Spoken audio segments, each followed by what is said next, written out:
హే Google, అన్ని spam calls black చేసి. నీ నంబర్ని స్పామ్ నంబర్గా వెబ్లో అప్డేట్ చేస్తా. అలా చేస్తే స్పామ్ కాల్స్ రావా? అవసరమైతే నీ ఫోటో పెట్టి నువ్వు చాలా మందికి స్పామ్ కాల్స్ చేశావని ఫేక్ వీడియో తయారు చేస్తా. గూగుల్, స్పామ్ కాల్స్ ని బ్లాక్ చేయమన్నాను, నన్ను ఒక స్కామ్ కేసులో ఇరికిమనలేదు. నువ్వు సపోర్ట్ చేయకపోయినా స్పామ్ కాల్స్ ని ఎలా హ్యాండిల్ చేయాలో నాకు తెలుసు. ఇప్పుడే ఒకడికి వార్నింగ్ ఇచ్చా.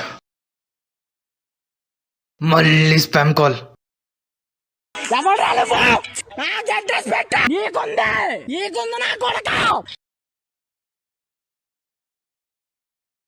వాము, నువ్వు నిజంగా చాలా great single. Computer generated voice call కి కూడా వార్నింగ్ ఇస్తున్నావ్.